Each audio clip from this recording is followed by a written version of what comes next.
untuk komunikasi. Karena apalagi kalau New York, gedungnya sangat tinggi dan hampir kita agak susah mendapatkan signal. Seperti Benar. itu. Terus kita pakai kesempatan ya di sana kalau selagi ada di Amerika bisa foto. Fotonya itu jangan sampai mukanya blur lagi. Betul. Dan mungkin Sis Helen ingat waktu kita naik subway yang kereta itu, mungkin kalau kita compare dengan beberapa state di New York ini, maaf kata, agak seram ya kalau menurut saya kondisinya. Halo Mbak Firly, sorry, signalnya agak buruk, saya tidak dengar tadi. Iya enggak, kalau saya compare dengan state yang lain, kayak di Boston, Washington DC, Virginia, ini subway kondisi di New York agak seram ya. Di atasnya, wow, keren. Tapi di bawahnya itu kayak, karena ya kondisinya seperti itu. Jadi kalau mungkin teman-teman yang ada rencana ke New York, aware lah ya, hati-hati, waspada gitu. Hati-hati, banyak homeless juga di sana, terus banyak orang yang kayaknya mungkin pakai ganja kayak apa begitu, jadi kalian cium-cium bau-bau yang aneh-aneh, itu sudah ganjanya. Hati-hati, stay away from them. Iya, jadi seperti itu. Bagus New York, tapi tetap kita harus waspada, jangan terlena, terbuai. Seperti itu. Kota besar jadi. Terus, Sis Helen, pernah nggak ada fun atau musiknya waktu di kelas sama profesor, sama teman-teman di kelas, atau mungkin ada sesuatu yang sedikit memalukan atau annoying yang mungkin ya bisa dibagi gitu? Sebenarnya yang fun aja ya, oke. Jadi ya fun lah ya. Kelas apa ya? Kelas entrepreneur kalau nggak salah ya. Kelas apa? Kelas entrepreneurship, kelas wirausaha. Oke. Jadi di kelas itu saya harus buat presentasi kan, saya harus presentasi tentang bisnis apa yang kita punya gitu. Jadi kita kayak buat bisnis plan lah. Jadi saya buat waktu itu adalah tentang fashion. Jadi penggabungan antara fashionnya Indonesia sama fashionnya Korea. Kebetulan kan saya internshipnya sama Korea, jadi saya buat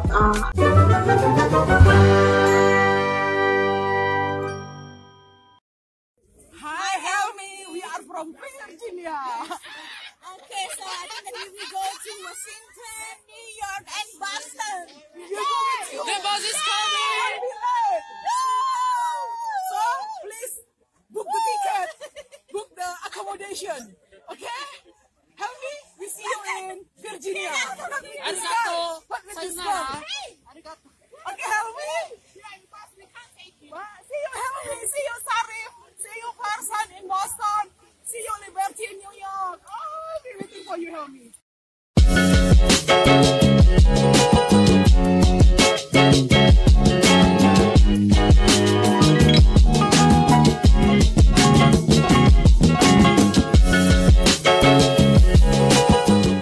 fashion, tipe-tipe bajunya mereka, terus digabung dengan yang ada batik-batik begitu kan. Saya bikin tentang itu, aduh di kelas itu pada ditertawain. Kenapa ditertawakan? Tertawa karena kagum atau tertawa karena strange? Mereka kayak lucu gitu tentang Korea, karena pas waktu itu kan ada Korean Wave tuh. Terus pas kita itu mereka tidak begitu suka ya sama adanya Korean Wave. Mereka rasa kayak Korea kayak aneh-aneh gitu, kayak pakai make up cowok-cowoknya apalah sebagainya. Jadi yang tertawa itu waktu saya presentasi. Pas lagi presentasi itu saya kasih nama kan, nama produknya itu Korea Indonesia. Itu langsung. Tapi nilainya gimana? Nilai dari profesor? Walaupun tidak A+, tapi A sudah cukup ya. Bravo. Iya. Tapi ya kadang-kadang tuh kita jadi kayak agak canggung karena takutnya itu mungkin mereka tertawa sama bahasanya kita atau mungkin aksennya kita ya. Mungkin kita bicara bahasa Inggrisnya aksennya kayak lucu gitu. Tapi ternyata mereka tertawain idenya gitu. Idenya saya. But I don't think. Tapi menurut saya, pada saat kita tinggal di Amerika, hampir jarang sekali orang Amerika mentertawakan seseorang tanpa alasan. Misalnya mereka tertawa pun itu sebabnya mungkin sangat dalam. Yang saya tahu, mereka sangat menghargai orang, mengapresiasi orang sangat ini. Benar-benar. Ya. Jadi ada satu orang itu yang saya kenal, dia sudah sering-sering bicara sama saya di dalam kelas. Jadi yang lain tuh tertawa. Mereka tertawa gara-gara pas saya bilang judulnya Korea Indonesia, sudah tertawa. Tapi pas saya selesai presentasi, terus saya kembali ke tempat duduk yang cowok ini, dia langsung bilang, Helen, good job, you did very well. Dia kayak puji-puji gitu. Nah, bagusnya lagi di Amerika itu, mereka itu sangat terbiasa mengapresiasi orang. Good job, awesome, ya, pretty well, ya kayak gitu-gitu. Ya, jadi, yang saya dengar. Ya, menurut saya, fun-nya di Amerika itu mengapresiasi orang itu luar biasa. Enggak, kita yang ngobrol, kamu gendut ya, kamu jelek ya, kamu hitam ya, kamu sibuk, itu tidak ada. Itu yang keren, itu menurut saya fun. Jadi siapapun yang ada rencana ke Amerika, sangat biasakan untuk memberi apresiasi, walaupun hanya dalam good job, you are pretty, you are good looking today, you are fresh today. Jadi biasakan, sehingga lebih mudah kita menjalin komunikasi. Mbak Firly, saya pernah kan volunteer itu. Terus waktu saya bicara bahasa Inggris, saya yang langsung tahu kalau saya ini bukan orang Amerika. Jadi dia tanya, where are you from? Saya bilang I'm from Indonesia. Terus dia bilang, I know because I know your English, you don't have the accent, American accent. So I'm sure that you must be from outside. And then she said that, but you have really good English. You speak really good English. That's really good. I'm impressed. Dia bilang gitu. Padahal aksen saya agak thick ya, agak kental sekali aksen Indonesianya.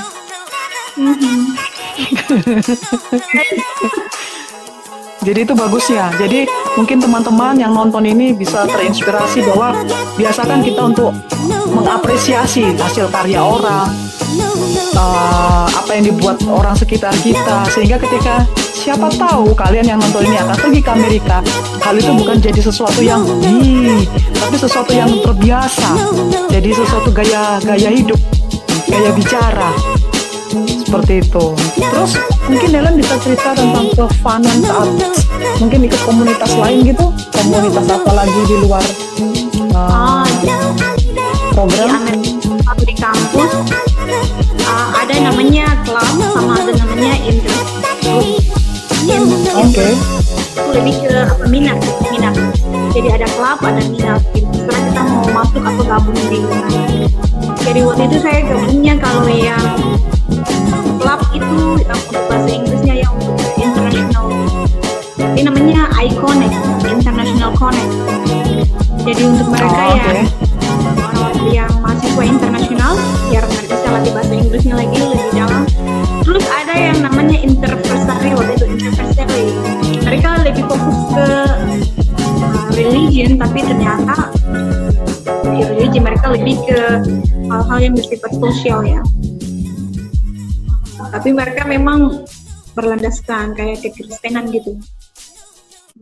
Tapi kita malah lebih berbicara tentang LGBT, terus lebih tentang persamaan hak. Gitu. Iya, siap. Jadi saya gabung dengan beberapa grup itu. Terus kalau di luar, di tempat tinggal saya itu juga ada grup-grup tersendiri. Jadi kalau mau belajar bahasa Spanyol kan atau bahasa Korea, ya saya sama Sarah, roommate saya dari Mesir, itu kita berdua gabung di grup untuk belajar bahasa Korea. Korea lagi ya? Iya, ya setiap hari Selasa. Korea lagi. Iya. Jadi sebenarnya si Helen itu mau ketemu native atau mau ketemu native American atau mau ketemu native Korean di sana? Itu yang saya bingung juga karena waktu kita ke Amerika kan tidak pernah ya. Orang Korea kan banyak sekali di sana gitu. Iya, iya, iya, iya. Saya Oke. kiranya mungkin Chinese ya, Chinese, tapi ternyata lebih banyak Koreannya. Oke, sounding about Korean, saya pernah bertanya salah satu penduduk yang tinggal di Anandel. Saya tanya, kenapa di sini banyak gereja Korea, komunitas Korea? Teman ini kebetulan Native American. Dia bilang, memang ternyata di Anandel, daerah Anandel, Anandel ini di Virginia, jadi Anandel ini kayak salah satu lokasi yang mungkin kalau di Sorong seperti di mana, Helen ya, di kilometer 1, kilo 2 gitu ya, kayak Anandel gitu ya. Nah, saya pernah bertanya, kenapa di sini banyak Korea? Ternyata mereka bilang, di situ cikal bakalnya orang Korea, daerah Anandel situ. Iya, Makanya benar. banyak komunitas Korea di situ. Dan ternyata kita Berarti tepat Ri, lah. ada yang kasih salam nih dari Sorong. Itu. Oh, halo Santo. Salam. Santo semangat ya, semangat. Santo Pirade. Oh, we are from same nenek ya. Korea.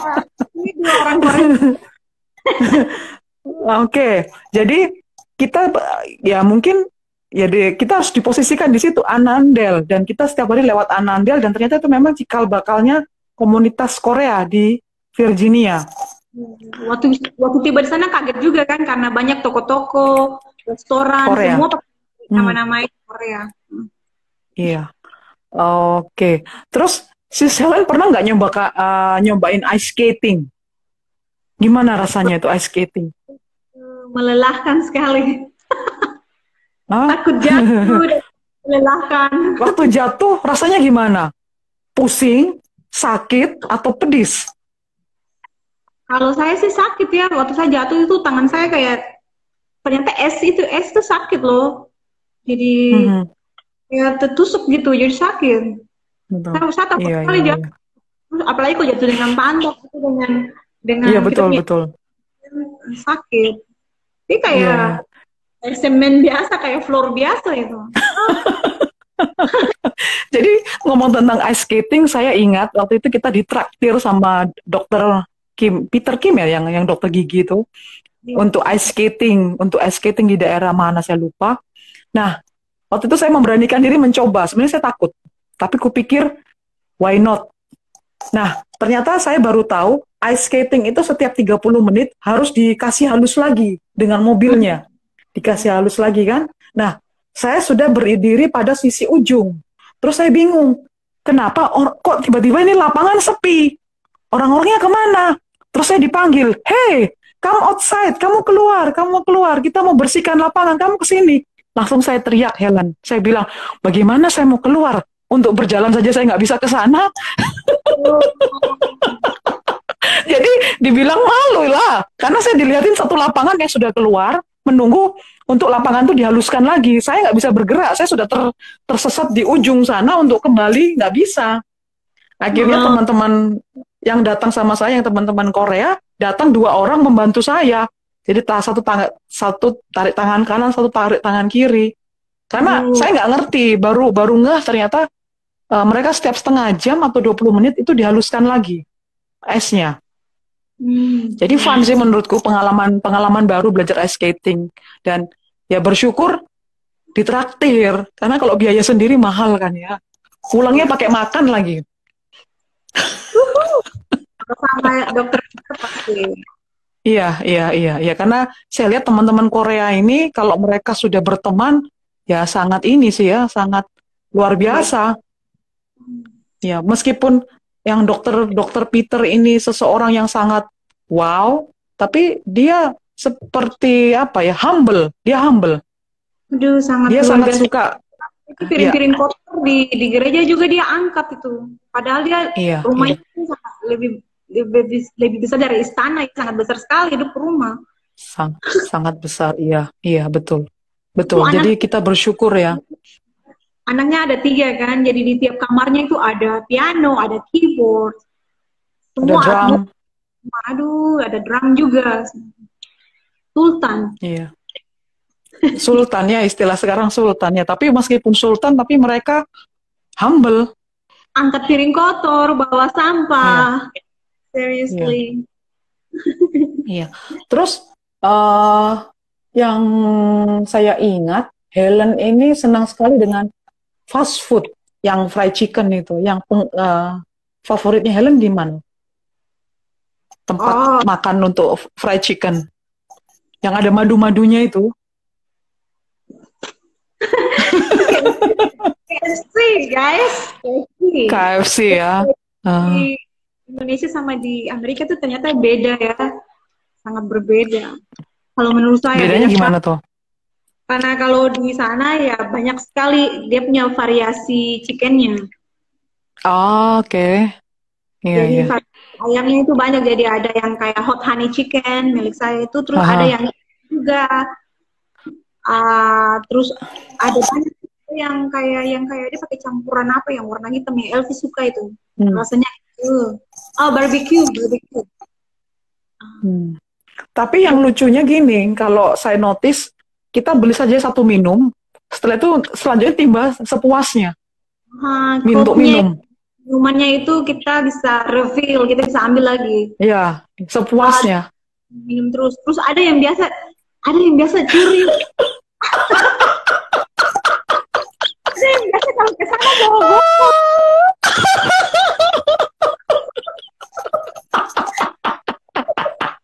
Oh iya teman-teman, jadi begini ya. Kadang-kadang saya masih terbawa sifat saya dari sini, saya nggak mau. Mungkin sifat saya usil ya, usil. Jadi kalau sis Helen suka neraktir kita, jadi kadang-kadang saya ini beberapa kali menolak karena saya pikir untuk apa sih? Karena saya bawa makanan. Tapi kadang-kadang saya mau. Nah pada saat mau, kalau kita pesan di KFC ini ditawarin mau pakai minum atau tidak. Nah saya sering bilang sama sis Helen, sayang nih uangmu kalau harus pakai minum, lebih baik beli aja. Kamu lengkap dengan minum, saya tidak usah. Nah, saya caranya gini, agak tricky memang. Jadi saya bilang sama sis Helen cepat kamu minum, nanti saya ambil lagi dengan botolmu, dengan gelasmu ke tempat refill itu. Nah, nanti saya isi lagi ke botol saya. Jadi sering seperti itu. Ya, tolong jangan ditiru, itu kebiasaan saya yang kurang baik. Ya, itu yang saya lakukan saat itu untuk menghemat. Jadi saya pinjam gelasnya Helen. Kenapa? Kalau makanannya bisa diambil lagi, pasti Mbak Firdi bawa kantong plastik, guys. Jadi memang kebiasaan membungkus saya kurang bagus untuk minuman ya, untuk minuman.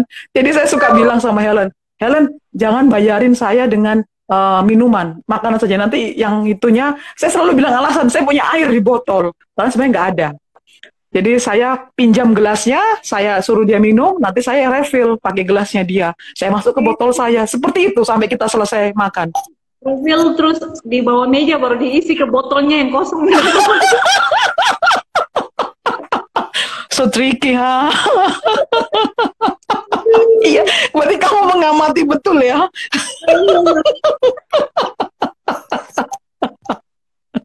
Jadi itu keuntungan KFC di sana ya, di Virginia. Kita nggak tahu di state lain, tapi itu yang ada di Virginia. Karena beberapa state itu punya peraturan masing-masing. Karena kita ke McDonald, ke KFC, terus ke Popeyes yang Louisiana itu. Nah, kalau dihitung-hitung harganya dibandingkan Virginia dengan New York, harga di Virginia lower, lebih murah dibandingkan New York. Katakanlah burger yang kalau di tempat kami di Virginia itu hanya kurang sedikit $2. Dengan harga yang sama di New York itu bisa sampai $6. Jadi mungkin teman-teman bisa berhitung how expensive di New York, sangat mahalnya di New York. Terus kopi, kebetulan saya peminum kopi. Saya suka minum kopi yang gelas regular, bukan small, gelas regular. Itu dengan harga $2 saya bisa dapat di Virginia, tapi di New York hampir $6 lebih. Karena saya butuh minum kopi, karena pada saat kita datang ke New York, kondisinya sangat dingin, angin kencang. Karena kalau di Amerika, mungkin teman-teman lihat, kalau kita nonton di TV, orang kok minum alkohol gampang ya. Tapi one thing harus diingat, meskipun di Amerika mudah mendapatkan alkohol, tapi peraturannya sangat ketat. Sangat ketat. Mungkin si Helen bisa bantu. Bisa beli alkohol di sana itu usianya harus di atas 21 tahun. Terus dia saat beli dia harus tunjukkan dia punya ID card-nya. Dia punya KTP-nya harus ditunjukkan. Terus di sana juga gampang sekali untuk dapatkan alkohol, tapi saya belum pernah lihat orang mabuk di sana. Ya, Betul. tidak ada orang. Dan satu hal, tidak boleh minum alkohol di sembarang tempat. Ya boleh, ya boleh. Ya, jadi memang keren sekali peraturannya di sana. Dan mereka mematuhi. Dan satu hal, sis, yang mungkin sis kalau perhatikan, teman-teman kita ini dari negara lain suka berpakaian yang lumayan kayak minim ya. Tapi tidak ada mereka diganggu ya, tidak digoda ya. Dilirik pun tidak. Iya. Karena yang kita dengar katanya kalau mungkin yang digoda itu merasa terganggu, mereka akan lapor ya ke pihak berwajib ya. Lapor. Iya. Itu sudah dianggap kayak harassment, bisa dengan bentuk kata-kata gitu kan. Iya. Jadi itu sangat-sangat dilindungi di sana, guys. So, Iya, oke, kayaknya sekian dulu sis. Thank you sudah sharing. Aku berharap video ini. Nanti kalau ada teman-teman yang Oke. Sis Helen tadi mau bicara apa? Signal.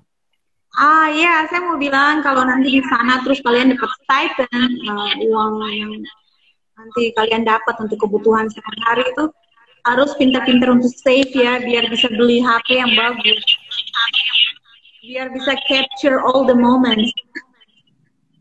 Oh, Anda menyinggung saya ya? Kalau Mbak Firly kan suka capture ya, tapi kan HP-nya kan agak blur-blur gitu tuh. Jadi tidak mau invest jadi. Iya betul. Tidak mau invest. Terus kalau ada teman-teman yang pikir, bisa kah bisa beli HP baru di sana? Bisa dong, HP baru bisa. Saya beli HP baru sama laptop baru juga di sana. Malah ada teman saya tuh yang sampai beli kamera baru. Kamera, HP, laptop, dia beli semua. Wow. Jadi save biar bisa capture moments ya, karena kalian kan tidak punya banyak waktu nanti di sana, jadi semuanya harus di capture di HP-nya kalian nanti. Oke. Jadi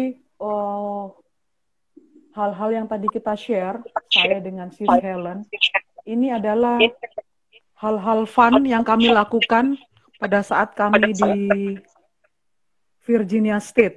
Memang kita punya kewajiban untuk kuliah, internship, dan volunteer. Tetapi pada saat kita bisa mengatur waktu dengan baik, sisa waktu itu kita bisa pakai untuk berkomunitas, melakukan fun-fun yang lain. Dan wajib, meskipun fun, hargai peraturan yang berlaku di state tersebut. Jangan merasa, saya kan nggak tahu, jadi saya bisa seperti ini. Ingat, hukum di Amerika berlaku untuk siapapun yang ada di situ. Yep. Ya, dan satu hal lagi, kami berdua banyak berkomunitas dengan orang-orang baru, karena baru kami tahu ternyata di Amerika ini banyak sekali pendatang dari negara-negara sekitar Amerika ya. Banyak orang Meksiko, Spanyol. Bukan hanya sekitar Amerika sih, juga banyak. Ya.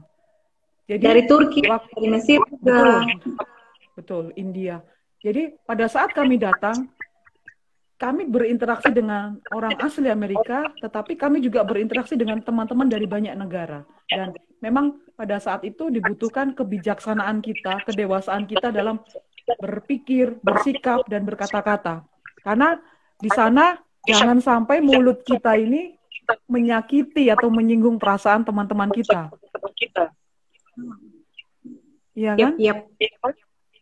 Karena seperti itu yang saya perhatikan dan notice. Dan pada saat di Amerika, satu hal, jangan lupa, kalau nggak tahu, jangan malu untuk bertanya. Jangan sok tahu. Ya, karena banyak hal lucu. Oke, hal-hal lucu ini nanti kita akan sambung di video selanjutnya. sehingga teman-teman bisa terbuka tentang Amerika, spesial tentang Virginia State. Oke, Helen, mungkin ada sedikit kalimat untuk teman-teman yang nonton sebelum aku tutup. Ya harapannya sih semoga banyak nanti teman-teman yang akan bisa apply beasiswa ke Amerika, CCI program, tapi atau beasiswa lainnya. Di Aminef ada 6 beasiswa, so you can pick one that fit you, yang cocok dengan kalian. Yeah. Oke. So grab the opportunity to go abroad for free. Yes. 1 year. 1 year. Oke. Oke, thank you Sis Helen untuk waktunya.